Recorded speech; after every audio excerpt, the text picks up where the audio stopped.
Obrigado. Mais uma vez, sejam todos e todas bem-vindos. Obrigado pela presença e a gente vai continuar o que a gente trabalhou ontem. Para eu saber me guiar aqui, todo mundo que está aqui estava ontem? Estava, né? Muito bem. Então, veja só. Nesse segundo tempo, então, o que a gente vai fazer é uma espécie de mapa, não é isso? Não é isso, Vitor? Uma espécie de mapa, né, da trajetória um pouco do Paulo Freire, tanto trajetória pessoal como trajetória conceitual, teórica, etc., justamente porque as duas não se separam, mas tendo como base, tendo como lastro, algumas ideias que eu vou ser obrigado a retomar de ontem, como se hoje, como se o segundo tempo fosse uma espécie de um detalhamento, vamos dizer, do que a gente trabalhou ontem, né? de uma abertura cada vez maior nos vários pontos do trabalho do Paulo Freire, admitindo de começo, que o Paulo Freire não tem um pensamento todo homogêneo, não tem um pensamento linear no sentido que as coisas são tão organizadas que tem a primeira fase, depois começa a segunda fase, numa linha só, mas tem um pensamento que eu diria que é um pensamento todo entrecortado de vai e vem, e cuja melhor figura, vamos dizer, que eu possa imaginar, é aquela que o Moacir Gadotti gosta de usar, que é como, ele diz que o pensamento do Paulo Freire é como se fosse uma espiral polifônica. Olha que termo bonito até, não é? Hoje, uma quinta-feira à noite, assim, uma espiral polifônica. Uma espiral, não é? É contínua, então ela tem um núcleo de começo e ela vai subindo, vamos dizer assim, e não raramente ele volta a conceitos para reconstruir conceitos. Alguns deles ele vai abandonando, outros ele vai incorporando. Então ele tem um pensamento que não é linear e não é feito numa reta só. Eu diria, para ser mais explícito e mais teórico, que ele tem um pensamento complexo, como diria o Edgar Morin. Conceito de complexidade do Edgar Morin. O Edgar Morin diz que um pensamento é complexo no sentido de que ele tem arestas, ele tem, eu vou dizer assim, usar um termo, tem buracos, ele não é exatamente definido, não é? Ele não tem as bordas todas completinhas, não é? Ele é um pensamento que vai sendo construído ao longo do tempo. E por que isso? Uma das razões melhores para explicar isso é que o pensamento do Paulo Freire vai se construindo a partir das suas práticas, a partir das suas práticas educativas. Ele não é um pensador teórico em si mesmo, não é? Ele não é alguém que ficou dentro da universidade, dentro de um quarto, de um escritório, fechado a quatro paredes, elucubrando sobre a educação, etc, etc. Não é? Ele vem, inclusive, de uma formação diferente. Paulo Freire estudou direito, se formou em advocacia, hoje nem se fala mais disso, né? Em direito, não é? Não exerceu a profissão. No primeiro cliente que não pagou, ele já abandonou. Ele disse que não é?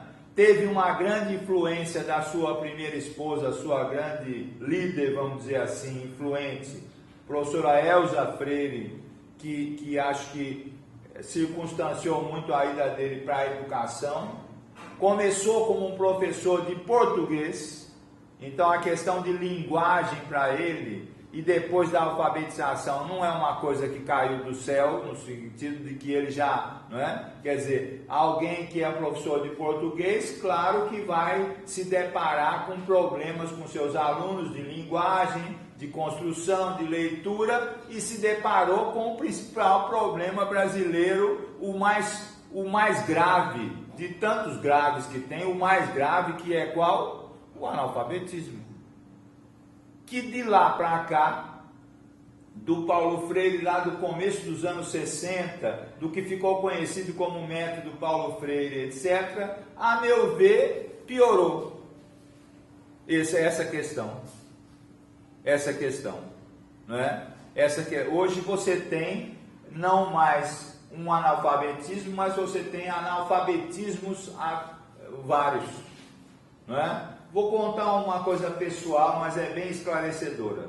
Durante um tempo, eu tive a glória de ser presidente de mesa eleitoral. Sabe o que é isso, né? Na eleição tem lá a mesa e tem o presidente, que é o culpado de tudo que acontecer de errado e de certo lá, né? E isso também, antes, quando tinha a urna, o voto no papel, e depois passou para ser eletrônico. Quando veio a urna eletrônica, a demora para votar é exatamente a mesma. Por quê? A fila não anda. Por quê? Porque na urna eletrônica as pessoas têm que fazer o quê? Assinar o nome. E na realidade, dos 500 e tantos eleitores que tinha naquela sessão, a falta de inteligência minha, que não fiz pesquisa sobre isso, a grande maioria desenha o nome. Maria, e desce, sobe, montanha para baixo, Maria aparece, né? E a demora é por isso. Uma pessoa que desenha o nome, é claro que não é considerado um analfabeto absoluto, né? Porque o analfabeto absoluto é o que coloca lá a sua digital, não é? Mas é analfabeto porque não interpreta um texto. Mas, por falta da minha pesquisa, não tem problema de esclarecer isso. No governo Lula I, foi contratada uma pesquisa a parte quantitativa Ibope e a parte qualitativa uma ONG muito importante chamada Ação Educativa, que existe até hoje. E a partir dessa pesquisa foi formulado o INAF, I-N-A-F, que vem a ser o Índice Nacional de Alfabetismo, em vez de tanto falar de analfabetismo, de alfabetismo funcional, né? Ou seja, resultado dessa pesquisa, eu estou dizendo que não é de 1500, não, é de Lula I, né? Então foi o que? 2003, 4, 5, por aí, não é? Há pouco tempo. Depois acho que foi feito outra, mas não mudaram os números. A pesquisa teve 3 fases. A primeira era um teste, assim, um cartaz do Ministério da Saúde, dizendo, a partir de tal idade você tem que se vacinar, etc, etc. E pedia para as pessoas interpretarem, explicarem aquilo que estavam lendo. Não é só ler, o Ministério da Saúde recomenda que... Não, interpretar aquilo. 30 e poucos % não sabiam interpretar direito aquilo. Segundo teste, pegaram de um jornal qualquer aquela coluna do leitor, que uma leitora mandou lá para o jornal dizendo que tinha comprado um eletrodoméstico, ele não tinha funcionado e ela voltou na loja e não queriam dar outro, etc. E ela descrevia isso aí. Quase 50%, né, não conseguia interpretar aquilo. Terceiro teste, pegaram a descrição de um filme, sem muita complicação, né, que personagem A liga com personagem B, etc. E pediram para os entrevistados explicarem. né? O resultado da pesquisa é que 3 entre 4 brasileiros com mais de 15 anos são analfabetos funcionais. Escutou o número? 3 em cada 4 brasileiros. É hoje, não é em 1500.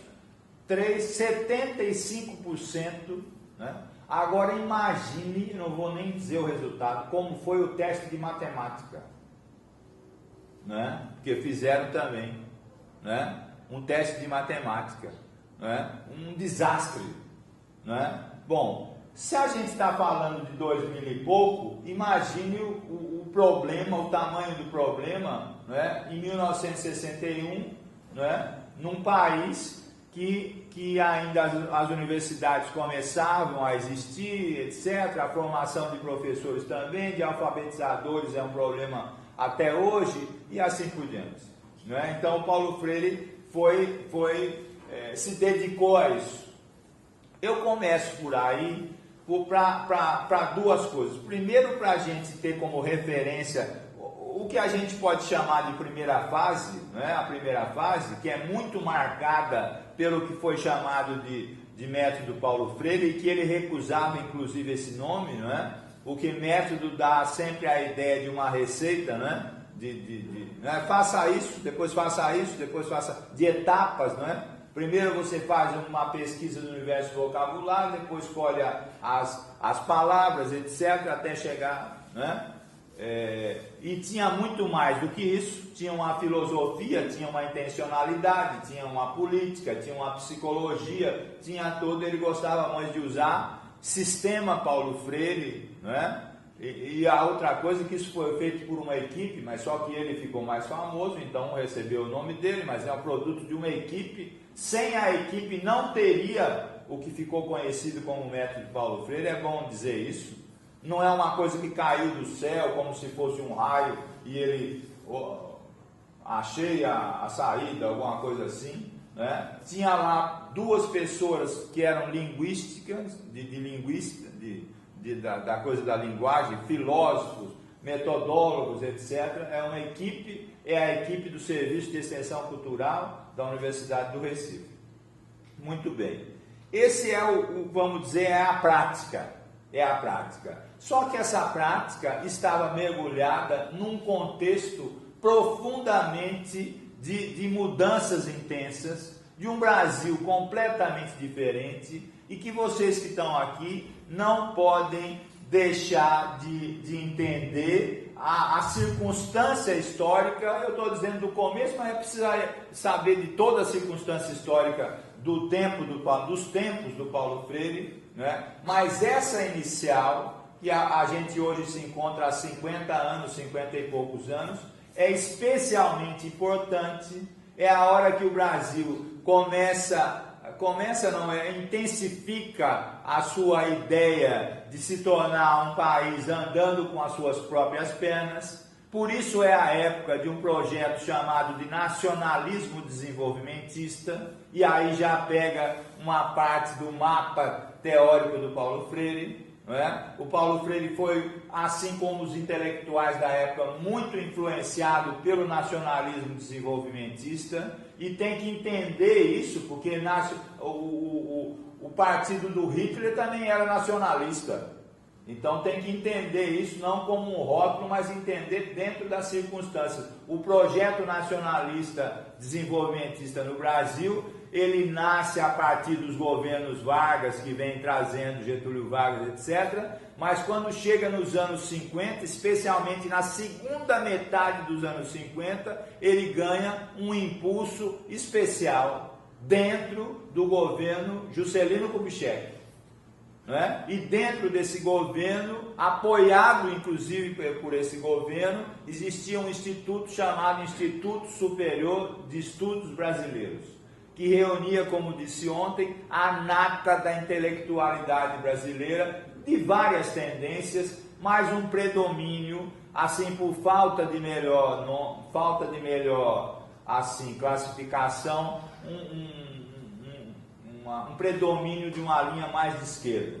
Eu acho que hoje essa coisa de esquerda e direita está muito mais para o Detran do que para outra coisa, mas só para progressistas, queriam mudanças no Brasil, assim fica mais fácil. Queriam que o Brasil finalmente encontrasse mudanças para a sua grande população. E uma pergunta óbvia, que não quer calar até hoje, 2018, 10 de maio, é: como é que eu vou desenvolver um país de analfabetos? Hoje a pergunta continua atualíssima. Como é que eu vou desenvolver um país de analfabetos funcionais? Como é que eu vou desenvolver um país que 3/4 da população não leem e escrevem, não conseguem explicar um filme simplíssimo, muito menos ler um livro, né? Assim, mais... Não estou falando de livro acadêmico, não. Estou falando de livro, literatura, né? Como é que você desenvolve um país? Você falar de Machado de Assis e o cara acha que corta alguma coisa, que é Machado, né? Quer dizer, e se você perguntar na universidade, quem leu um clássico como Machado de Assis, pode procurar e vai, uma mãozinha só já basta para contar, né? Se falar da obra, então, aí, né? Quer dizer, isso é particularmente grave. Vocês sentem isso, nós sentimos, nós aqui na universidade, falando de Paulo Freire, etc., nós sentimos como isso é grave entre nós mesmos. Imagine você pensar uma população, e imagine você pensar 50 anos atrás, como é que você trabalha com isso. Bom, então, os ideólogos do ISEB, do Instituto Superior de Estudos Brasileiros, para quem se interessar, existem vários estudos sobre o ISEB, né? Sobre o ISEB.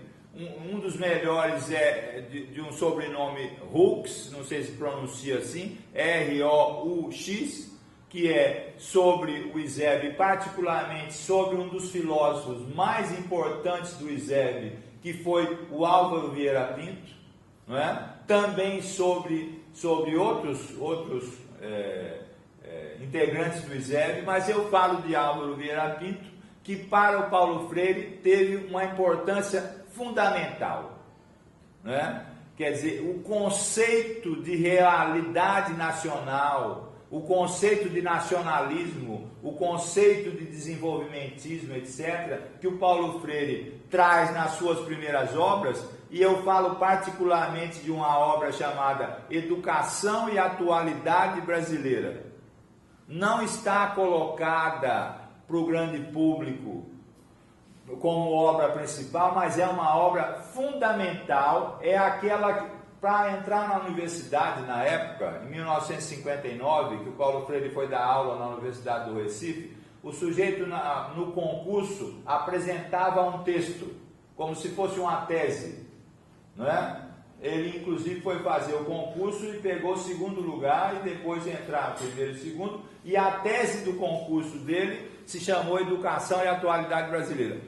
Depois de um monte de tempo, 59, 2001, só em 2001, 2002 é que a editora Cortez publicou esse livro, né? Esse livro, o Paulo Freire faz uma crítica muito interessante à escola brasileira. Para quem acha que Paulo Freire não fala de escola, ele fala desde o começo, ele fala de escola. É um livro que tem muita influência do contexto político, social, econômico dessa época, ou seja, do Brasil em transição. O ISEB usava esse conceito, e o Paulo Freire é importante, o conceito de transição de um Brasil arcaico para o Brasil moderno, vamos dizer assim, não é? Um Brasil que cada vez mais teria que andar com o seu próprio desenvolvimento. Na época existia uma política econômica chamada de, olha o nome, substituição de importações. Parar de importar tanto e começar a industrialização brasileira, a modernização brasileira, não é? E esse era um projeto do capitalismo liberal. E o Eusébio e o Paulo Freire apoiavam esse projeto, sem nenhum problema. Ele não nasceu progressista, etc. Esse projeto, que era um projeto liberal, aliás, é uma coisa que nós precisamos deixar essa coisinha de Flamengo e Fluminense, quando se discute esses projetos, para conversar direito sobre isso, né? Sobre os potenciais e erros e acertos e equívocos, tanto do liberalismo como do socialismo, etc. Acho que a gente já ficou até velho para poder discutir isso. Essa coisinha fraca de toda hora que alguém fala de liberalismo, você é desse time. Eu sou do socialismo, então você é desse time. Eu sou do PX, eu sou desse time. Eu sou do PY, é do outro time. Está na hora da gente discutir isso seriamente. Não é? E o Eusébio fazia isso. Essa coisa da aproximação com o socialismo, com o marxismo, vem no Paulo Freire depois. Inclusive, as primeiras críticas ao Paulo Freire, com toda razão, mostravam que ele não usava o conceito de classe social e muito menos de luta de classes. Não é? Aquele livro da Vanilda Paiva, Paulo Freire e o Nacionalismo Desenvolvimentista, não é?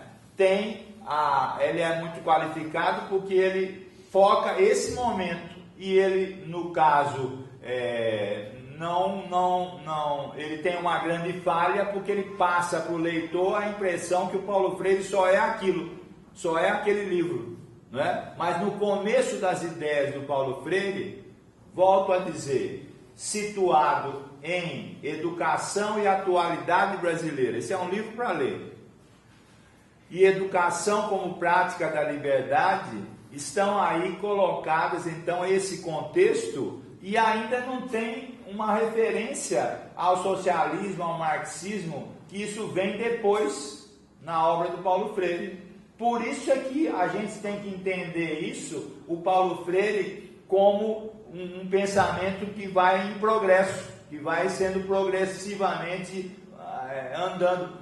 Volto a insistir numa coisa que ontem eu estava deixando, assim, espero tenha deixado claro. O Paulo Freire da pedagogia do oprimido, ele é uma continuidade do Paulo Freire que vem na educação como prática da liberdade e que veio antes da educação e atualidade brasileira. Mas se eu olhar mais próximo dessas obras, não é? Eu vou ver que são obras diferentes.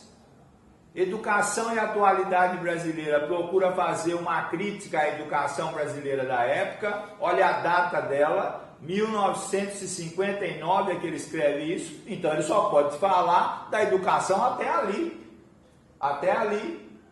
Então é notório nesse livro a influência das ideias, por exemplo, de Anísio Teixeira.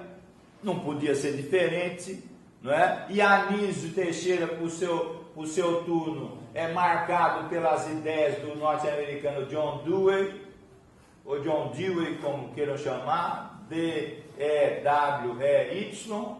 não é? Que é vamos dizer, o grande propagador de ideias do escola novismo, da escola nova. E a Escola Nova é um movimento que tentou renovar a pedagogia e a escola, dar uma cara diferente para a escola, não é? É um dos movimentos mais marcantes, se não for o mais marcante de todos. Nesse movimento estão autores tão diferentes, que são conectados também com o Paulo Freire, ou conectáveis com o Paulo Freire, como um autor como Jean Piaget, e um autor como Celestin Freinet, não é? Que tem coisas muito diferentes. Os dois são escola-novistas, mas um mais com a tendência socialista, o outro com uma tendência mais liberal, se eu posso dizer assim, não é? E que são importantíssimos, são autores clássicos, não é? O Freinet foi muito mais pela pedagogia do trabalho, pela pedagogia do lado da tendência dos socialistas, não é? E isso é muito importante nesse momento. Então, olhe só, se você entendeu bem, mesmo entendendo bem, eu vou repetir. Tem aí uma base filosófica, política, etc., muito referente, então, ao nacional desenvolvimentismo, a esse projeto brasileiro que, na cabeça das pessoas, faltava, então, esse lado da educação, da alfabetização. Então, para esse projeto, muito bem diz Avanil da Paiva, a proposta do Paulo Freire e da equipe de Recife se encaixou nesse projeto. Eu não acho que é demérito nenhum dizer que a proposta do Paulo Freire dessa equipe é como se fosse um braço pedagógico, eu vou usar essa expressão, do nacional desenvolvimentismo na época que ele surgiu. Então agora congela um pouco essa ideia, só para não misturar tudo, né? O outro lado disso é, então, o escolanovismo enquanto pedagogia, enquanto proposta pedagógica, não é? Vindo do Dewey, vindo de vários, e no Brasil vindo do movimento da Escola Nova. Lembre-se uma coisa, não sei se estudaram isso. O movimento da Escola Nova estava muito ligado ao movimento da defesa da escola pública. Em 1932 teve um manifesto que é quase confundido da Escola Nova com a escola, né? O manifesto da Escola Nova, 1932. Em 1959, no mesmo ano dessa tese que eu falei do Paulo Freire, tem um grande movimento que como se dizia, manifesto dos pioneiros mais uma vez reunidos. Os pioneiros da educação, da escola nova, etc. A defesa da escola pública, não é? E uma parte do catolicismo mais conservador reagindo contra isso, com medo disso. Preste atenção nisso, né? O projeto da escola pública, que no momento era uma escola de qualidade, mas era uma escola para poucos, não conseguia ainda atingir grande parte da população, não é? Tinha como antítese principalmente as igrejas católicas. E na mesma época, olha quanta coisa nesse caldeirão, viu? Dá para fazer uns 8 seminários só sobre isso, né? Na mesma época, estava tramitando no Congresso Nacional, há anos, esse projeto que eu vou falar entrou no Congresso Nacional em 1948. Sabe o que estava tramitando? A primeira LDB, a primeira Lei de Diretrizes e Bases da Educação Nacional, que só foi aprovada a toque de caixa, porque depois de 13 anos tramitando, 14, 15 anos tramitando, fizeram lá um acordo entre quem?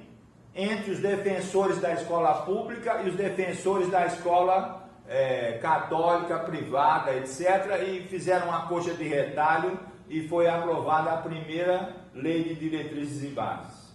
Mesma época.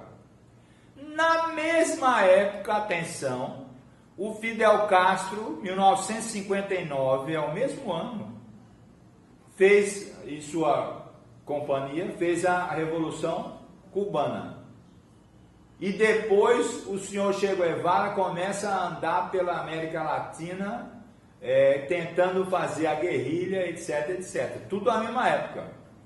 Um ano antes de 59, um rapazinho de 17 anos desbloqueia o mundo, ele chamava Pelé, e o Brasil ganha o primeiro campeonato mundial de futebol.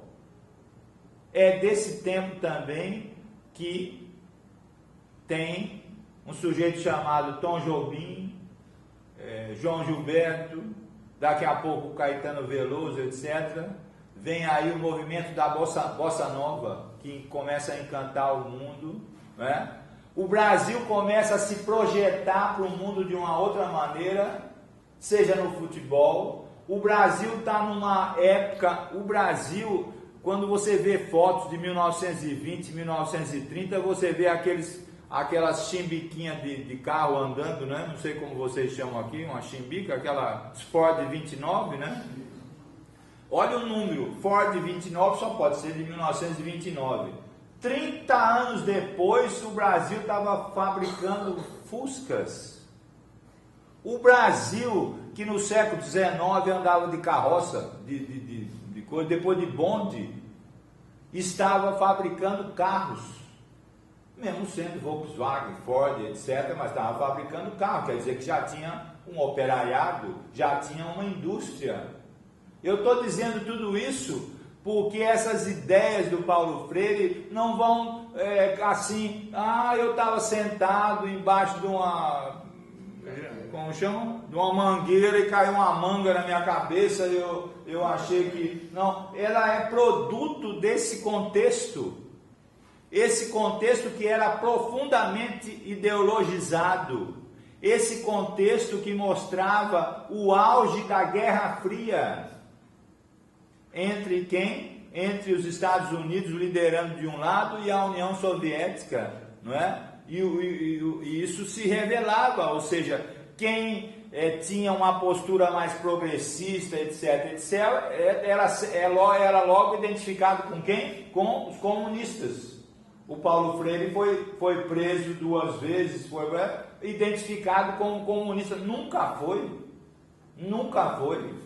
É só para falar de uma outra influência importantíssima em toda a vida e obra do Paulo Freire, que é o catolicismo progressista.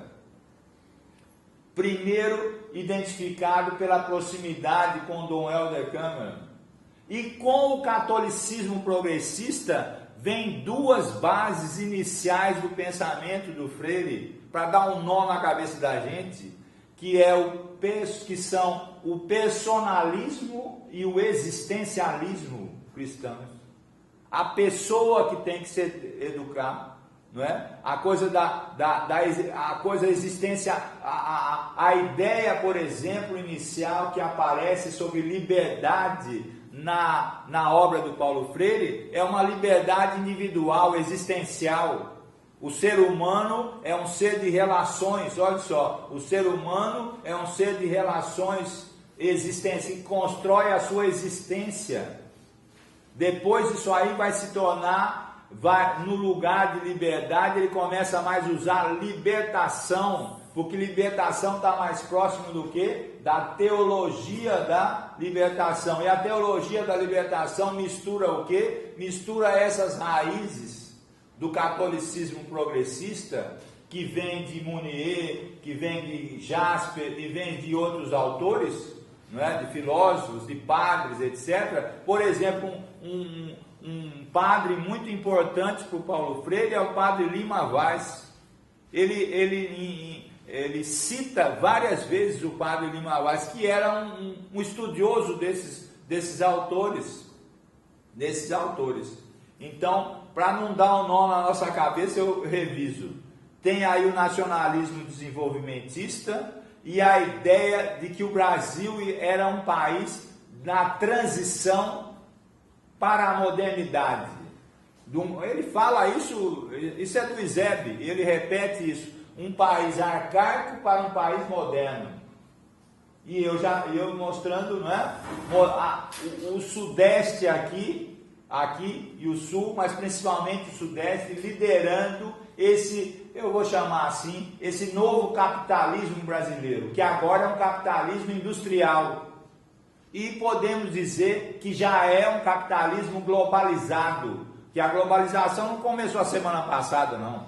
A globalização começou quando os portugueses e espanhóis desandaram pelo mundo a chegar por aqui, né? Que começaram a globalizar. Só que tem várias fases. A fase anterior do Brasil era um capitalismo muito mais comercial. Agora a gente trilhava o capitalismo, mas só que esse capitalismo brasileiro, fundamentado no nacionalismo desenvolvimentista, não tinha ainda, podemos dizer, nem jogado todas as suas fichas em acompanhar os Estados Unidos, e alguns setores dele namoravam com a ideia do socialismo, não é? O golpe de 64 é que traça a linha de definição. Os derrotados eram do nacionalismo desenvolvimentista e os que venceram eram os que queriam a internacionalização. Olha, um é a nacionalização da economia, vamos dizer assim, não é? E os outros a internacionalização da economia, não é? E tudo isso marcando a educação, porque a educação nunca foi neutra, não é? A educação está sempre dialogando, sendo influenciada. Aliás, tem uma tese muito interessante, não sei se vocês já estudaram, uma autora que eu gosto, ela já apareceram outros autores, mas ela está na minha lista ainda, que foi quem fez pedagogia, acho que estudou, Thaisa Romanelli, hein? Estudaram isso? História da Educação. Sabe qual é a tese dela? É uma das primeiras teses defendidas, né? Ela diz que nos países subdesenvolvidos, pode usar o adjetivo aí, emergente, que estão correndo atrás, algum nome desse, como o Brasil, que não são ainda, não é? A educação sempre corre atrás do desenvolvimento. Não sei se vocês já viram essa ideia. E essas pessoas, como o Paulo Freire, queriam inverter essa lógica. Nos países desenvolvidos, a educação, junto com as tecnologias de ponta, andam para e passo com o desenvolvimento e ajudam e determinam esse desenvolvimento. E nos países mais atrasados, não emergentes, ou na época chamava subdesenvolvido,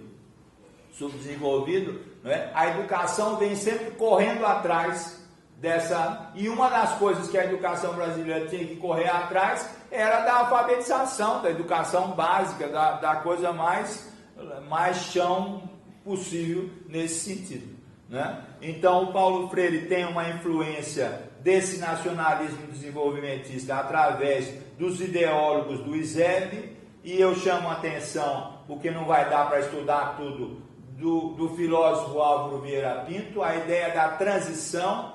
E para essa transição, para essa mudança, para esse progressismo, para o Brasil ser melhor e dar conta dos seus problemas sociais, não é? Surge a ideia do Álvaro Vieira Pinto, que o Paulo Freire adota, que cada vez mais as pessoas precisavam ser o quê? Conscientes daquele estágio. Não é? Conscientes, as pessoas precisavam ser conscientes daquele estágio. Então precisavam, olha o nome, ter consciência da realidade nacional. Por isso que esse é o primeiro conceito que vem de conscientização, né? As pessoas, para participarem, né? Porque queriam que todos participassem, para as pessoas participar desse tipo de desenvolvimento, não é? Elas precisavam então ter consciência da sua realidade, da realidade do país, não é? Então isso é importante. Então eu tenho isso, tenho o personalismo e o existencialismo que influencia o Paulo Freire pelo lado do seu catolicismo progressista, não é? E tem outra coisa também que a gente não pode deixar de lado, outra coisa que continua atual, que é o populismo. O populismo brasileiro tem a marca do Getúlio Vargas, né? Só que o populismo brasileiro, ele é bem diversificado, né? Tem um livro muito interessante que fala sobre pelo menos 4 grandes personagens do populismo brasileiro, para você ver a diversidade disso. não sei se acompanham isso na história. Por exemplo, se eu pego um governador como o Carlos Lacerda, vocês sabem quem foi o Carlos Lacerda? Né? Um governador dentro da UDN que era considerado hoje de direita, etc., mas era bem falante, era contra o Getúlio, etc. E se eu pensar também num outro que é um populismo de marca maior, qualquer semelhança com hoje é pura coincidência. Ademar de Barros, em São Paulo, sabe qual é o lema dele? 1950 e bote força para trás. Eu roubo, mas faço. Ele dizia isso no comício. Pelo menos era sincero, né? Em relação às coisas atuais, na maior tranquilidade. Ele dizia, eu roubo, mas faço. Não é? Ele roubou tanto que a esquerda militarista, como é que eu digo, que pegou em armas no Brasil, descobriu que uma das amantes dele guardava um cofre em casa, em São Paulo. E aí era o time do Fernando Gabeira, descobriram isso, foram lá, assaltaram a casa e ficaram horrorizados, no bom sentido, com a quantidade de ouro e de dólares que acharam lá. E isso financiou, olha que contraditório, a guerrilha por um bom tempo, para comprar armas, etc. O cofre do Adhemar. Populista, os dois, não é? Agora, dois outros populistas. Um do lado do Paulo Freire, Miguel Arraes, que é o do PSB, que existe até hoje, não é? Que vem com Eduardo Campos, que não é nada mais nada menos que é sobrinho do, acho que era sobrinho, né? Neto, né? Do Miguel Arraes, e que faz questão o PSB até hoje de mostrar a figura do Miguel Arraes. E outro, aqui de pertinho, Leonel Brizola, não era um populista?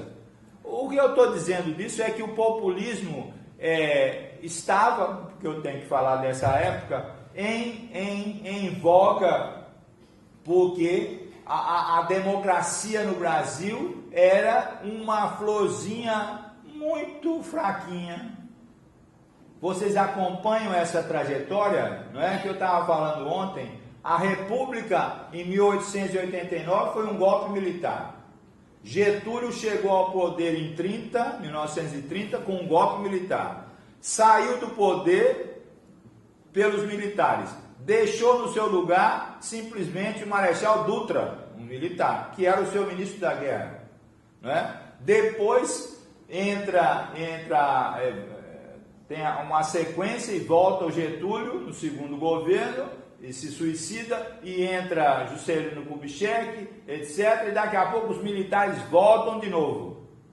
Não é? Então esse entendimento, não é? tem que colocar aí a ideia da democracia como uma coisa assim muito fraca. A ideia da democracia, o Brasil continua a ter, acho que é um problema muito atual, uma ideia de democracia muito ainda tênue no sentido de, né? E o Paulo Freire é alguém que se coloca preocupado com isso, não é? E como eu chamei a atenção ontem no prefácio do livro Educação como Prática da Liberdade, o Francisco Verfort faz um prefácio muito interessante mostrando que as propostas iniciais do Paulo Freire, entre outras coisas, defendiam uma pedagogia que ajudasse a construir a democracia. Que ideia era essa? Era a ideia que democracia é uma coisa da igualdade de direitos, de conquista de direitos civis, políticos, culturais, etc. E como é que as pessoas iam conquistar direitos se nem sabiam decifrar o que estava escrito na sua frente?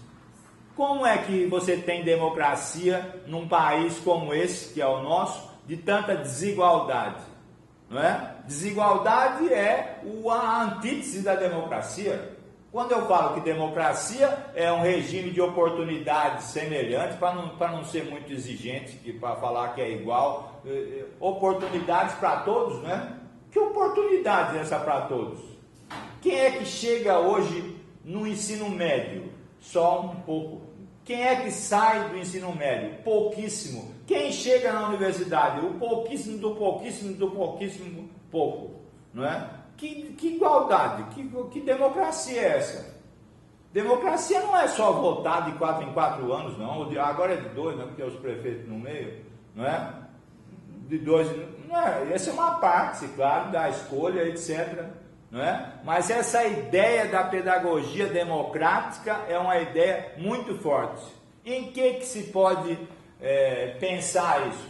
Bom, alguém que vem falar de diálogo, que vem falar de respeito de direitos, que vem falar de liberdade, que vem falar da existência melhor das pessoas, etc., não é? Defende uma pedagogia democrática. Uma pedagogia, não estou falando de curso de pedagogia, eu estou falando da ideia, do convencimento que se tem que colocar, não é? E essa era uma das ideias desse Brasil em transição. Preste atenção nesse conceito, que ele é um conceito histórico muito importante. O Paulo Freire repete isso muitas vezes, não é? E repete tanto que ele coloca até na visão dele em seguida sobre conscientização. Ele diz que a consciência ingênua transita para uma consciência crítica, não é? E ele chama isso de uma transitividade.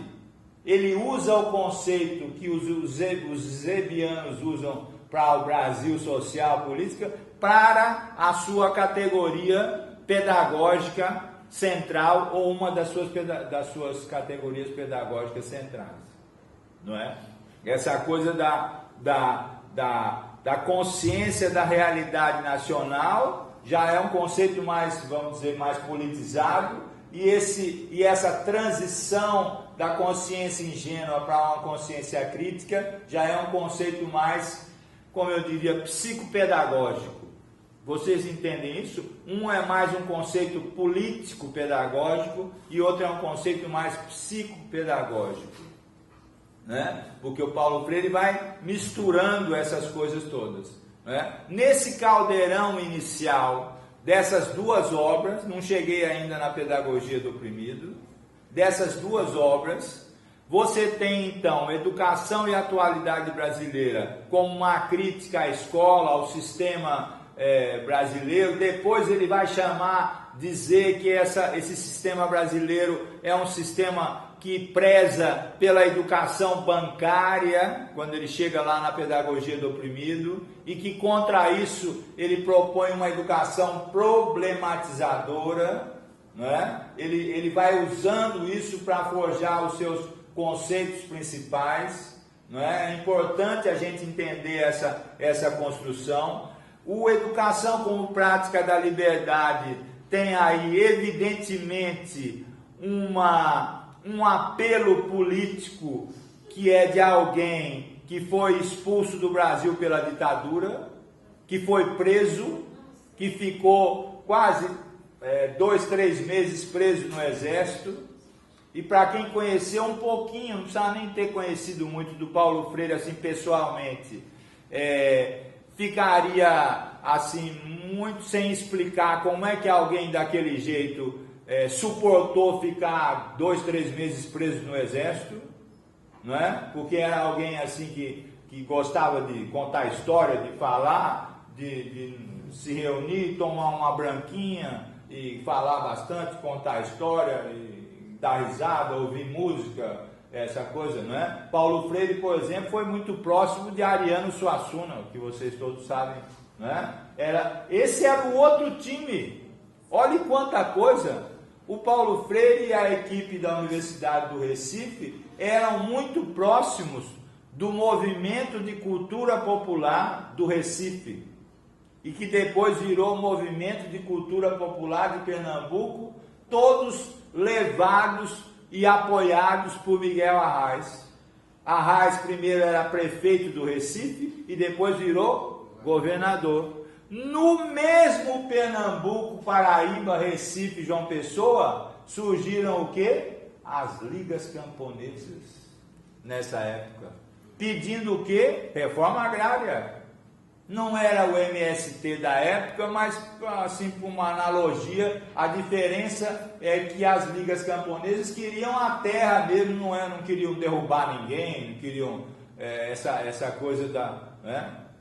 Mas o Francisco Julião era um advogado do Recife, que depois se tornou deputado, etc, etc, muito próximo do Miguel Arraes, do Paulo Freire, de todo esse movimento, e nesse movimento de cultura popular, desse movimento é que vem coisas como o Alto da Compadecida, que vocês já leram ou assistiram, ou os dois, o movimento armorial, não é? E Ariano Suassuna fazendo desenhos para as coisas do Paulo Freire, ou colocando a parte de cordel, de poesia, os artistas também fazendo os primeiros desenhos para se usar na alfabetização, não é? Porque tinha uma parte sem palavras de decodificação, não sei se já estudaram isso, não é? Colocavam lá uma imagem, né? E as pessoas iam discutindo um pouco essa imagem, né? E a partir dela tirando palavras, e as palavras serviam para alfabetizar nesse começo, não é? Na Paraíba, por exemplo, eu estava dizendo para o Vitor, eu tenho um outro livro que como é que a campanha de educação popular da Paraíba foi desenvolvendo o que se chamou de método Paulo Freire de um jeito um pouco diferente, não é? E depois estava intimamente ligada com os camponeses, com as ligas camponesas. E na Paraíba se formou a maior liga camponesa do Brasil, que é a Liga de Sapé, que é uma cidade que na época tinha 10 mil integrantes e estavam dispostos a tudo.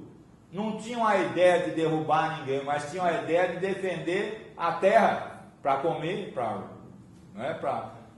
e se envolveram em conflitos, teve mortes, etc. Né? Até depois as lideranças camponesas, não sei se vocês assistiram aquele filme O Cabra Marcado para Morrer. Sabe qual é esse filme? Quando puderem assistam, é um documentário sobre o principal líder que era o João Pedro Teixeira.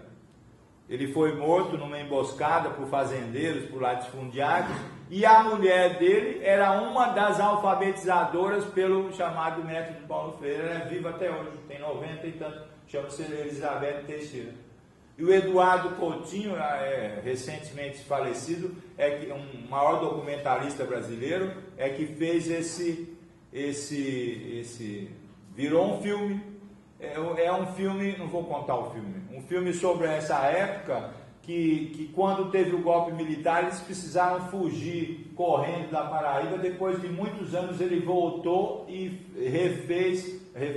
fez a parte do filme que faltava, né? É um filme assim meio indigesto, mas mostra muito essa época e com cenas reais, uma parte do filme concreta, essa época. E as ligas, quem alfabetizava nas ligas camponesas eram as mulheres e as filhas dos líderes camponeses.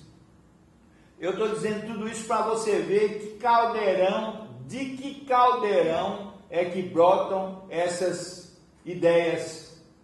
Elas não caem do céu, elas não vêm com a chuva, elas brotam desse caldeirão.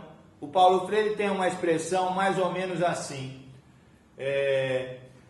eu não estudei Marx para trabalhar com os oprimidos, com os camponeses. Eu fui trabalhar com eles e lá eu descobri que o Marx me ajudava a entendê-los melhor. Entende a ideia? Qual é a ideia? Né? Exato. Eu fui trabalhar com as camadas populares e lá eu percebi que o Marx é só um exemplo que ele quer dizer, que a teoria me servia para ajudar a entender como é que eu me colocava melhor naquela prática, não é? E ele fala uma outra coisa, acho que numa das entrevistas quase perto de falecer, essa relação ele diz assim, na época eu era meio camarada do Jesus Cristo, não é? Mas ainda não do Marx. Mas com isso eu fui trabalhar com as camadas populares, e lá eu não achei que os dois se contraditavam. E eu continuei camarada de um e comecei a estudar o outro, não é? E porque depois ele na pedagogia do oprimido, essa influência que vem do catolicismo progressista. Aliás, atenção, o catolicismo progressista tem origem, acho que vocês sabem disso, nas encíclicas de um dos papas mais importantes de todos os tempos, se não for o mais, que se chamou João 23. São encíclicas de fim dos 50 e começo dos 60 que influenciaram, você sabe que encíclica é como se fosse a proclamação daquele Papa, né? Que ele diz, o que é que eu quero da igreja, né? Eu sou o sumo pontífice, eu quero que a igreja é a igreja dos pobres, a igreja dos oprimidos. Esse nome vem daí, pedagogia do oprimido. A igreja dos oprimidos, a igreja dos condenados da terra, diz o Franz Fanon, que é outro autor que o Paulo Freire usa, né? Os esfarrapados do mundo, né? São todos autores que vêm, né? E o Paulo Freire capta isso e diz, não, eu proponho então uma pedagogia do oprimido, já que tem uma igreja do oprimido, já que tem uma teologia do oprimido, já que tem toda essa questão, não é? Eu proponho então uma educação, uma pedagogia do oprimido, não é? É para vocês perceberem essa coisa do engajamento do Paulo Freire, no que ele acreditava. Será que é à toa que quando ele vai trabalhar no Chile, quando ele é exilado, ele vai trabalhar no Chile até porque precisa segurar os meninos, né? O leitinho das crianças tinha que, né? E tinha que comer, tinha que trabalhar, né? Ele foi trabalhar com quem? Com o governo da época do Chile, que era de quê? Era da Democracia Cristã, PDC, Partido da Democracia Cristã, e o presidente era Eduardo Frei, o filho dele, o Eduardo Frei já faleceu, mas o filho dele existe até hoje, que é mais ou menos essa Bachelet hoje, mais ou menos, né? Da democracia cristã. A democracia cristã é que fez, vamos dizer, uma espécie de base para depois subir ao poder quem? Salvador Allende, o socialista Salvador Allende, não é? Quer dizer, estava tudo isso. A América, Salvador Allende sobe ao poder em 1970. Paulo Freire está saindo do Chile um pouco antes, tinha saído do Chile um pouco antes dessa época. E ele foi trabalhar onde? Olha só as práticas. Ele foi trabalhar como se fosse aqui, o que é que faz a reforma agrária? Faz não, que devia fazer, é o INCRA, né? É o INCRA, não é? É o Ministério da Reforma. Lá tinha e era liderado por um sujeito chamado Jacques Sanchol, e que acolheu muito Paulo Freire. Um fruto dessa profunda amizade, sabe qual é? Que recentemente os colegas do Instituto Paulo Freire em São Paulo foram rastreando e descobriram que os originais da pedagogia do oprimido, escrito à mão, e isso já está. Aqui veio um exemplar disso. Na próxima, como eu raptei, não. Eu ganhei 3, eu vou deixar um. É um livro de capa dura com os originais da pedagogia do oprimido. A letrinha do próprio. Não é que óbvio que é uma reprodução, mas o original do original estava com ele ainda. Não é? Que era como se fosse o ministro da reforma agrária. E o Paulo Freire foi trabalhar com a reforma agrária, e lá ele fez um livro que, para você, por exemplo, estudar isso é fundamental. Uma perguntinha: extensão ou comunicação? Extensão rural, né? Ele trabalhava na extensão rural. É extensão ou comunicação? Eu, de vez em quando, sou chamado para bancas de doutorado em agronomia. Agora não me surpreende mais, mas no começo, agronomia, o que é que vocês querem? Não, é que a gente usa aqui o livro Extensão ou Comunicação, que é a ideia, mas olha só, que é a ideia que já estava posta por Paulo Freire sobre epistemologia, sobre conhecimento. Paulo Freire vai entrando com a sua prática, quando você percebe, tem lá um conceitão, se não tem esse nome, mas eu inventei agora, um conceitão para você dar conta, que é o seguinte: o que é mais importante? Seja sincero. O que é mais importante? Não vale pensar como Paulo Freire. Para você, o conhecimento do senso comum ou o conhecimento científico?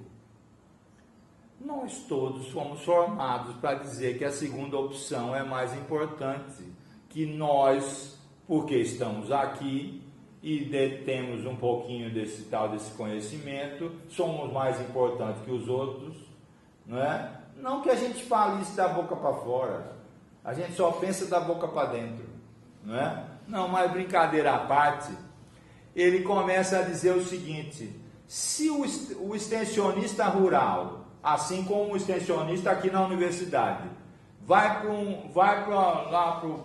o campo de trabalho, levando o seu conhecimento, achando que aquele é o conhecimento para doar para um suposto ignorante, lá, que não sabe de nada, ele está enganadíssimo, não é? O que é que ele propõe? O que todo mundo agora concorda, não é? É que um tem um conhecimento e o outro tem outro. Só isso. Quem é superior ou inferior? Nenhum deles. Tem hoje aí, para ficar mais bonito, escrever mais bonito sobre isso, ele até inventou um nome mais bonito assim, Ecologia de Saberes, Boaventura de Souza Santos, não é? Dizendo, não tem relação de superioridade e inferioridade. Um é de um jeito e outro é do outro jeito, não é? Mas basta a gente dar exemplo. Você vai fazer uma reforma em sua casa e vem lá um engenheiro civil com um diploma recém bonito, etc. E tem lá um mestre de obras. Você contrata quem? Hein? Geralmente, se for para escolher e não tiver que assinar nada, é o mestre de obras, não é? Agora, o melhor mesmo é, se tiver um dinheirinho a mais, contratar os dois. Porque um tem a prática, sabe tudo, sabe de tudo, e o outro tem um outro tipo de conhecimento, não é? Então, alguém que vai fazer extensão rural ou qualquer tipo de extensão universitária, se for, a gente encontra muito isso aqui, se for com a ideia de que nós da universidade é que sabemos de tudo, e alguém que eu vou lá levar o meu conhecimento, vou doar o meu conhecimento, etc., né? Isso que já ficou pacífico para a gente, ou para grande parte das pessoas, é fruto de um livro de 50 anos atrás, do Paulo Freire. 50 anos atrás, que até hoje, e o Paulo Freire foi um extensionista universitário de mão cheia. Eu não sei, porque também não fui atrás disso, mas se ele não foi o pioneiro da extensão universitária, do serviço de extensão, essa coisa que hoje chama, não tem ensino, pesquisa e extensão, né? Nós somos aqui da universidade contratados para fazer ensino, pesquisa e extensão, né? Fazer a comunicação das coisas da universidade para fora. Esse evento é um exemplo disso, né? É um exemplo disso, né? A extensão universitária, se não foi pioneiro, foi um dos pioneiros, porque ele é o fundador e o primeiro diretor do Serviço de Extensão Cultural. Aliás, tem uma coisa interessante que ainda não acho que não pararam direito para notar isso. O Paulo Freire, nas suas várias fases, exerceu muito essa questão do gestor, da gestão. A extensão do livro, ela tem um significado de extensão atual? Não, ele faz extensão ou comunicação para defender a comunicação, né? Ele, em vez de falar eu quero a comunicação, ele coloca uma pergunta para você, né? Mas quando você vai ler o livro, o conceito de comunicação, aliás, o conceito de comunicação no Paulo Freire é fundamental, né? Assim como o conceito de diálogo do Paulo Freire é fundamental, né? E aí você já tem outros autores embasando isso, né? Tanto a questão do diálogo como a questão da comunicação. Algumas pessoas hoje algumas, várias, têm até cátedra sobre isso, né? Como se diz, fazem muito a convergência do Paulo Freire com o Habermas. O Habermas fala sobre o agir comunicativo, não é? E vários autores, eu tenho uma colega lá na universidade que fez uma linda tese, que é a ação dialógica do Paulo Freire, isso é fundamental, com o agir comunicativo do alemão Habermas ou Habermas, como eles gostam de falar, é a mesma, né? Ele é um frankfurtiano, né? Pode dizer, essas classificações é meio difícil, né? Da teoria crítica, etc., mas tem toda né? E ele começa, essa base é uma base muito forte. Uma outra coisa que está muito presente desde esse começo e vai sendo construída de maneira muito significativa para o Paulo Freire é o conceito de cultura e de ação cultural, né? Essa coisa da ação para o Paulo Freire é uma coisa básica, né? Eu falei que não trouxe um outro livro aqui eu reuni uns artigos meus e coloquei o seguinte título no livro, mas ele é dessa editora DP, que era DPA, não tem essa editora DPA, né? E agora é DP et Ali, que é a editora do Rio de Janeiro, e eu coloquei o seguinte título: a teoria só é uma frase do Paulo Freire. A teoria só tem utilidade se ela melhorar a prática. Não é significar, isso é literal. A teoria só tem utilidade se melhorar a prática. Eu coloquei como título do livro e aí botei 2 pontos, as propostas do Paulo Freire, né? Quer dizer, essa ideia de que, por isso é que tanta gente que estuda o Paulo Freire coloca sempre assim, o pensamento-ação do Paulo Freire, né? Ele não é um pensamento diletante, não é um pensamento, como eu diria, aéreo, um pensamento qualquer, é um pensamento sempre dirigido à prática, extraído da prática. Para ele, esse conceito que os marxistas gostam de praxis, é um conceito que cai assim como uma luva. Quer dizer, eu faço a prática, mas para melhorar a prática eu uso a teoria vai circunstanciando a prática e vai retroalimentando, e muitas vezes a prática modifica a teoria também.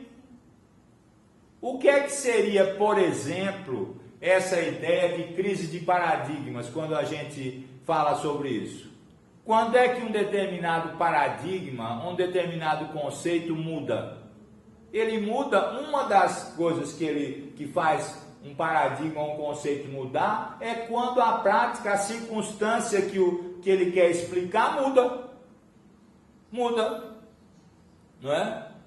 Quer dizer, quando durante um tempo, por exemplo, todos os teóricos da modernidade apostaram a sua ficha no homem e não na mulher, e fabricaram toda uma teoria que vem até perto dos nossos dias, que diz assim, disfarçado é assim, o ser humano, o humano, não, mas o homem, não, mas você esqueceu de falar da mulher ainda não. Quando eu falei do homem, eu quero dizer o ser humano, que é nada,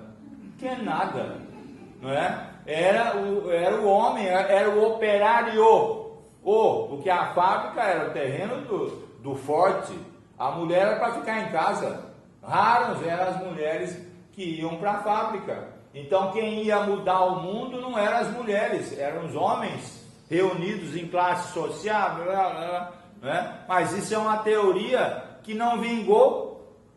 Ao contrário, a partir do protagonismo feminino, essa é uma das teorias que teve que ser reformulada. Lógico que o autor não modificou, porque ele é do século XIX, então não está lá para trás, só se for espiritual, não é? Mas não é? E o Paulo Freire, eu estou dizendo isso porque o Paulo Freire, como um herdeiro da modernidade, também embarcou nessa, não é? Depois a hora que ele sacou isso, ele começou nas suas conferências. Isso a gente repete. Boa noite para todas e para todos. Boa noite. Vocês estão bem, todas e todos, né? Porque isso foi a hora que alguém disse. Ontem é que a colega lembrou isso. Eu não sabia que uma das desafiadoras era a Bell Hooks, não é? Daquela mesa. Que você não veio, né? A Bell Hooks, que disse que. Eu não sabia disso.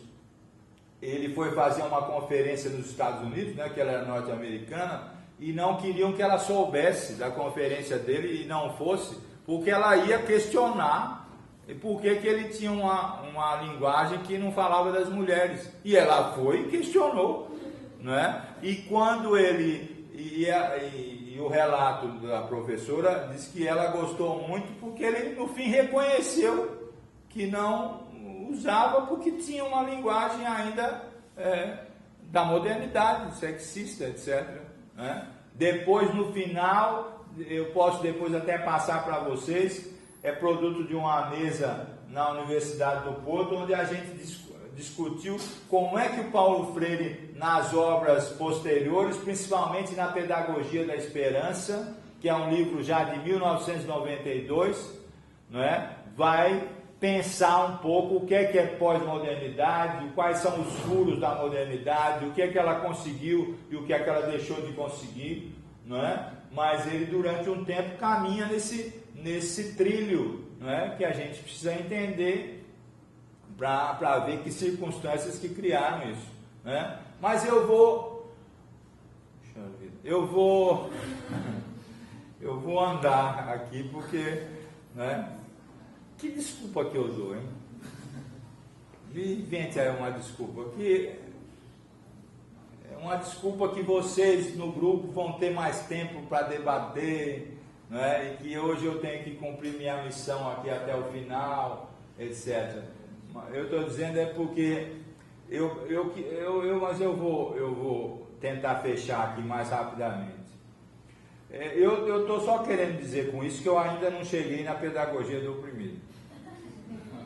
E eu estou querendo dizer com isso também, para vocês entenderem quanto é rico esse pensamento, quando ele, em função da época que ele frutifica, que ele começa a dar os seus primeiros passos, e em função da conexão do Paulo Freire com essas práticas todas, né? Com essas práticas todas. Mas veja só, o Paulo Freire, depois então desses livros, vai para a Pedagogia do Oprimido, que está fazendo 50 anos, não é? Mais ou menos de escrita, 67, 68, não é? E esse é um livro que impacta particularmente aquele momento, mas ele só ganha uma projeção depois. No Brasil, por exemplo, ele só vai ser editado depois. Ele sai em língua inglesa, em espanhol, etc. E depois é que ele vem para o Brasil. E ele marca, então, na pedagogia, mesmo sendo a marca só vindo depois, ele marca a pedagogia num ano tão importante como é o ano de 1968. Eu nunca vi, não. Um dos títulos de livros que eu mais gosto é o do Zueni Ventura, que diz 1968, o ano que não acabou. E não acabou mesmo. Ele está aqui até hoje. Ele está aqui dizendo como eram os estudantes dessa época. Como são os estudantes hoje. Nós estamos em época diferente, são 50 anos, etc. Não é? O que é que a gente tem para aprender com essa época?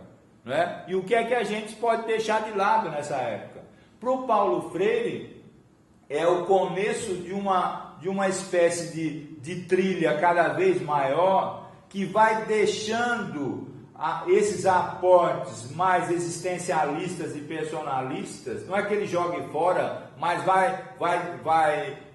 nem vai desaparecer, mas vai perder espaço na sua pedagogia para conceitos cada vez mais politizados, para conceitos cada vez mais próximos do marxismo, que a gente chama de superestrutural, né? Do marxismo que foca mais essa ideia da ideologia, da consciência, da política, da educação, da cultura, e que não foca tanto a economia, não é que despreza, mas não foca tanto a economia, não é? Então, vocês já estudaram isso. O primeiro Marx que o Paulo... Vocês não sabem essa história do jovem Marx e do velho Marx, né?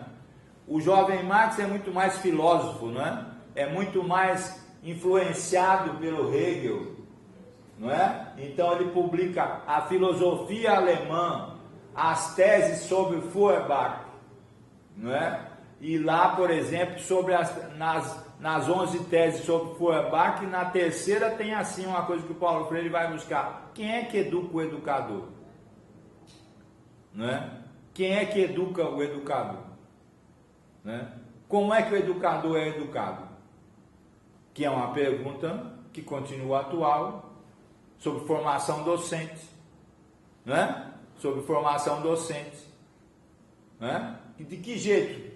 Quem é só a instituição, ou é a rua, é o sindicato, é o movimento social, são os livros, são os companheiros, são quem? Né? Que é mas depois começa a aparecer no Paulo Freire, por exemplo, na Pedagogia do Oprimido, uma mistura daquele existencialismo que estava ali para trás com o marxismo.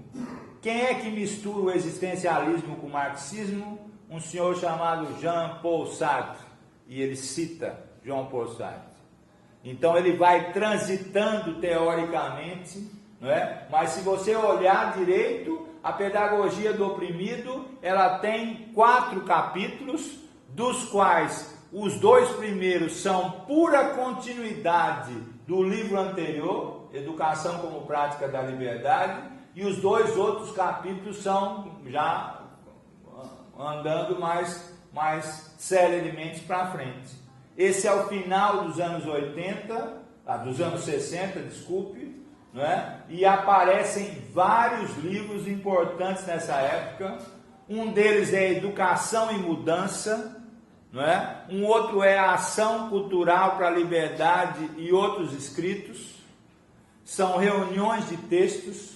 Esse é um livro que particularmente eu gosto muito. É um livro que eu proponho que vocês, quando forem ler a Pedagogia do Oprimido, leiam junto com Ação Cultural para a Liberdade e Outros Escritos. Veja só como o contexto é importante. Esse livro tinha um nome assim: Ação Cultural para a Libertação.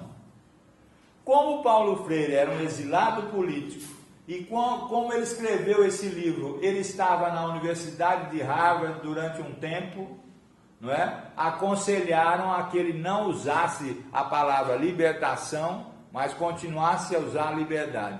Liberdade e libertação na obra do Paulo Freire não significam a mesma coisa.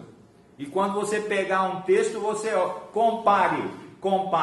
A liberdade que ele usa no primeiro livro mais famoso é uma liberdade mais existencialista, personalista, mais individual, da pessoa. Por isso que o nome, né? Da pessoa, a liberdade de pensar, de existir, de se posicionar, mesmo que tenha posições políticas no meio. Quando ele vai falar de libertação, ele já está muito próximo da teologia da libertação. E a teologia da libertação faz o que ele também faz, que é misturar o quê?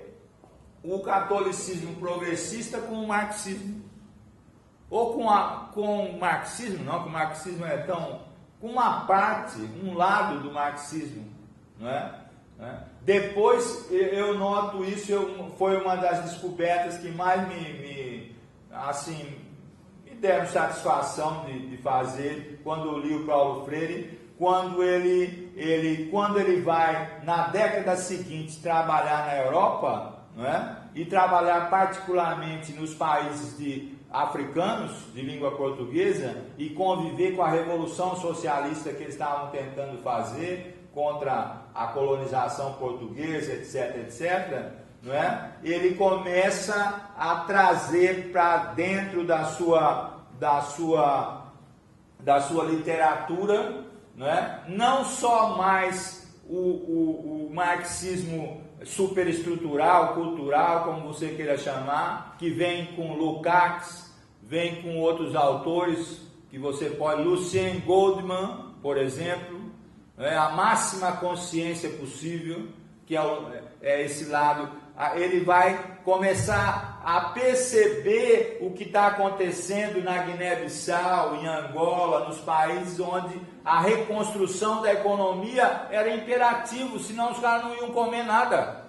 Não ia na filosofia, não tem almoço com filosofia, né? Tinha que ter comida, tinha que ter plantação, tinha que ter a reestruturação da economia. E aí ele diz, mas como é que eu não... E aí ele participa como é que se diz? De repensar o currículo das escolas, incluindo no currículo a parte da produção econômica. E com isso, a base do marxismo infraestrutural, do marxismo da economia, aí ele vai ler o quê? Ele vai usar o quê? Vai usar o Capital do Marx. O Capital do Marx não é mais o Marx da filosofia, mas é o Marx da economia política. Então ele vai trazendo um outro, não é? Quando vai estudar, por exemplo, Paulo Freire e Marx, é como se a gente tivesse que estudar Paulo Freire e o Marx novo e o Paulo Freire e o Marx velho, para fazer uma coisa didática. Paulo Freire e Marx 1, Paulo Freire e Marx 2. Os dois se modificando, não é? Porque quando ele pega tese sobre Feuerbach, por exemplo, essa parte que o Marx escreve sobre a filosofia alemã criticando é uma coisa, e quando ele vai buscar a economia, etc., já é um outro adendo, já são outros autores, não é? E no final das contas, fazendo uma síntese disso, não é? Entra na literatura dele, sem citar muito, ou quase nada, mas você vê pelos conceitos que ele usa, entra as ideias de Antônio Gramsci, né? Entre as ideias de Antônio Gramsci, trazida muito pelo contato que ele tem com Amílcar Cabral, né? Que o influencia muito. Eu tive uma experiência muito interessante. De tempos em tempos existe o Fórum Internacional Paulo Freire, que vai rodando o mundo.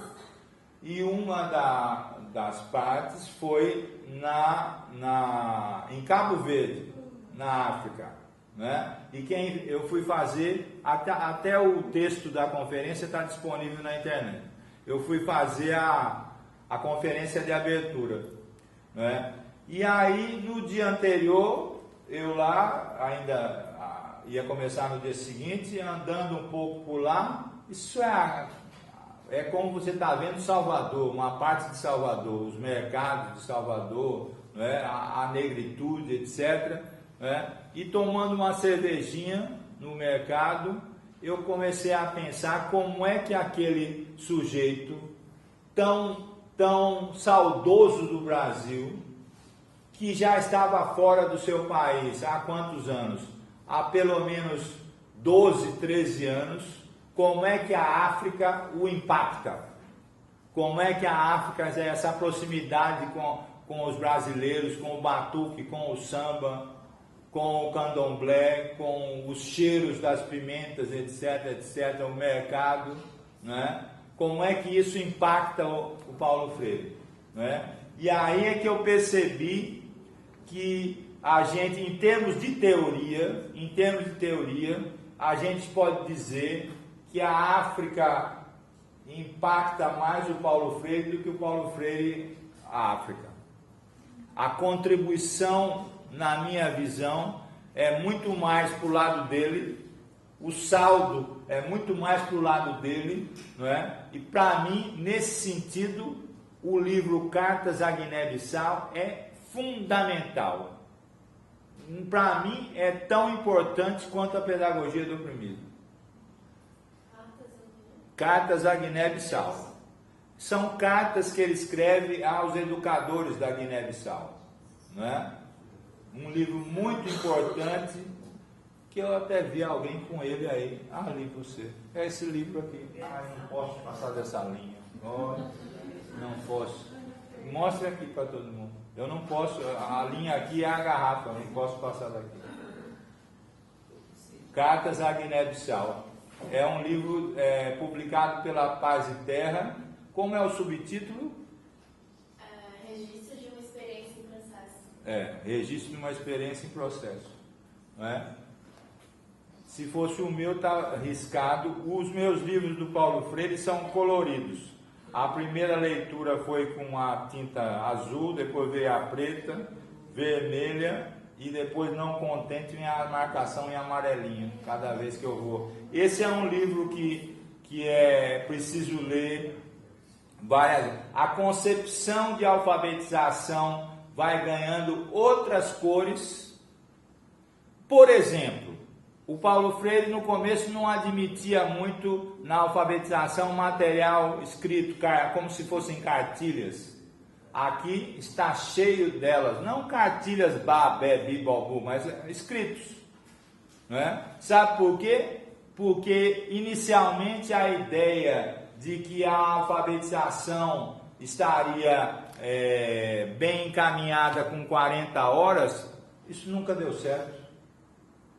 Nem no Brasil, nem em nenhum lugar. Nunca deu certo. Então, todo mundo que teve uma longevidade maior na aplicação dessas ideias, começou a entrar no que ficou convencionado chamar de pós-alfabetização, de continuidade da alfabetização. E isso já com materiais mais elaborados, etc, etc. E na Guiné-Bissau é um bom exemplo disso. Tem várias coisas escritas sobre esse tempo que a gente costuma chamar de escritos africanos.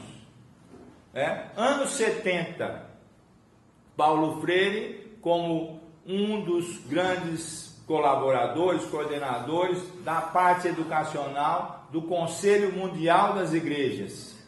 Olhe só como essas raízes do catolicismo progressista não o deixam, não é? E ele tem uma interlocução maior. É aí que a sua obra começa a se espalhar pelo mundo. Ela não começa a se espalhar pelo mundo a partir do Brasil, não. Não começa a se espalhar pelo mundo com o vigor que ganhou na América Latina, mas sim quando ele está. E olha só, o exílio durou 16 anos, 10 dos quais ele ficou no Conselho Mundial das Igrejas. E lá trabalhando com outros autores muito interessantes. Eu tenho uma doutoranda que está inclusive fazendo trabalhos nesse sentido, que foi minha aluna, que eles fundaram lá o IDAC, o Instituto de Ação Cultural, não é? E eram exilados de vários países, inclusive exilados brasileiros. Entre um dos exilados era o Cláudio Secom. Não sei se vocês conhecem, é um chargista, faz charges, não é? E de lá saíram livros com charges muito interessantes feitas por aí, e um deles recomendo para vocês,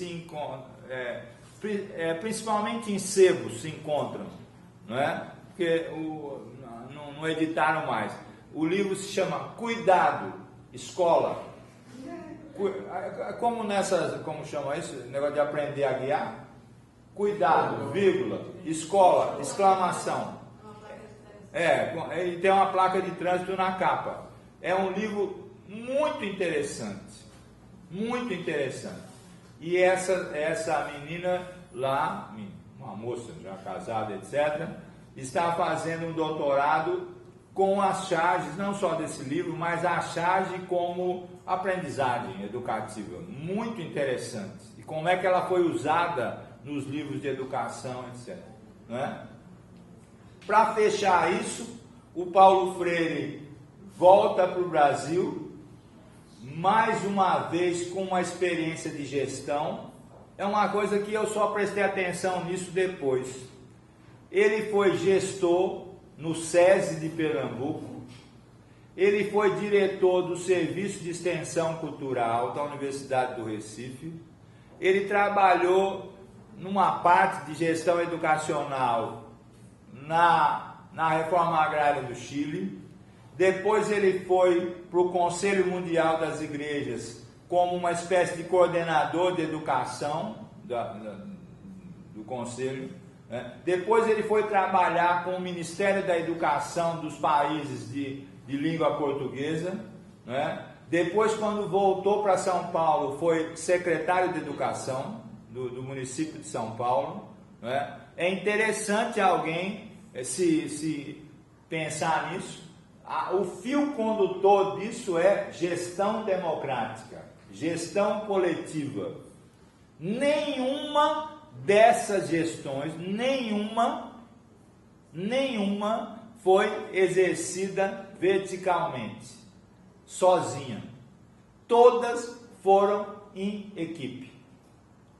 Essa coisa da produção, quando ele defende a ideia do diálogo, não é da boca para fora. Em todos os trabalhos dele, essa coisa do diálogo, de trabalhar em equipe, de produzir junto, de conhecer junto, de aprender junto, de escrever junto. Não é? Uma outra prova disso são os livros dialógicos, os livros que ele fez com outras pessoas. São muitos. Não é?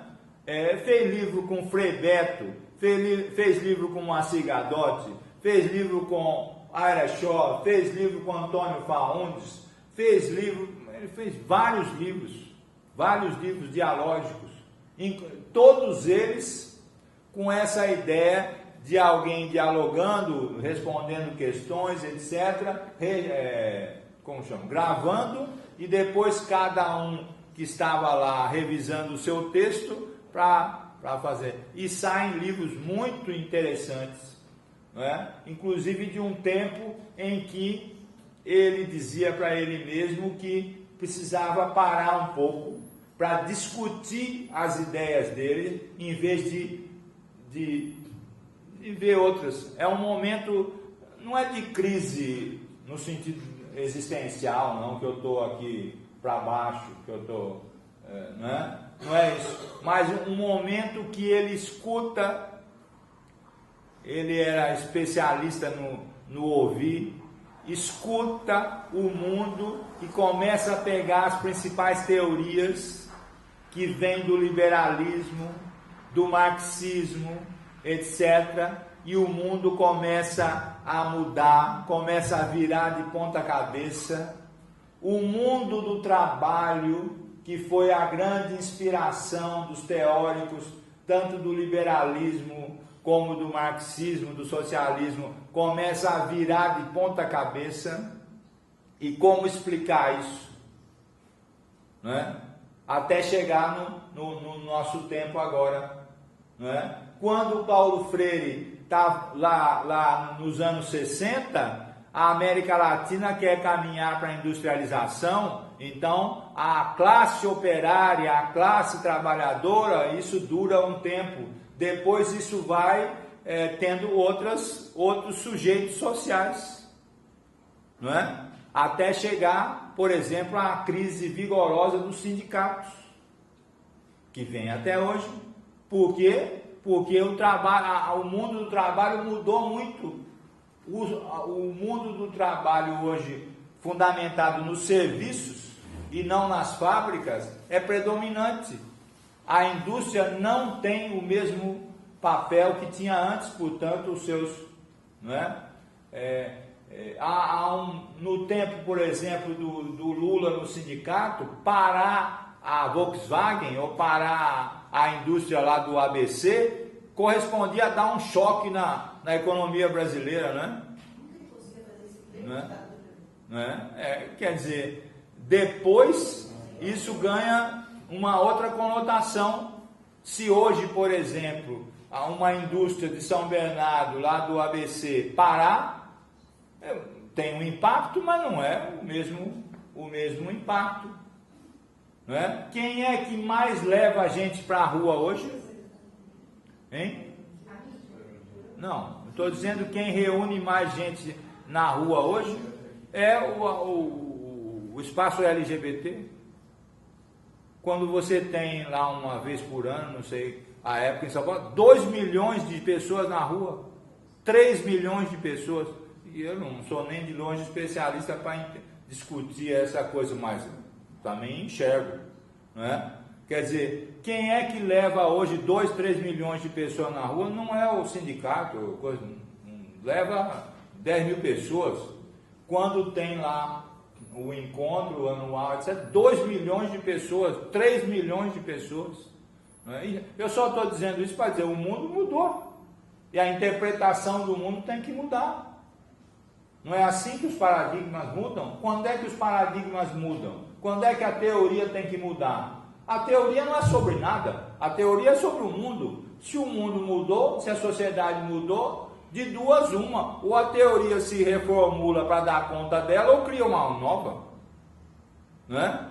Durante um tempo, por exemplo, vem a professora Maria Glória Gon, não é? Se vocês conhecem, professora Maria Glória Gon, interpretar os movimentos sociais que surgem muito no Brasil a partir dos anos 80, na volta do Paulo Freire, inclusive, quando ele volta, depois da anistia, ele encontra um outro Brasil, já é um outro Brasil, né? Anos 80, anos 90, e aí precisa os sociólogos correrem atrás para poder explicar os novos, na época que se dizia, até o nome de um livro dela, os novos movimentos sociais.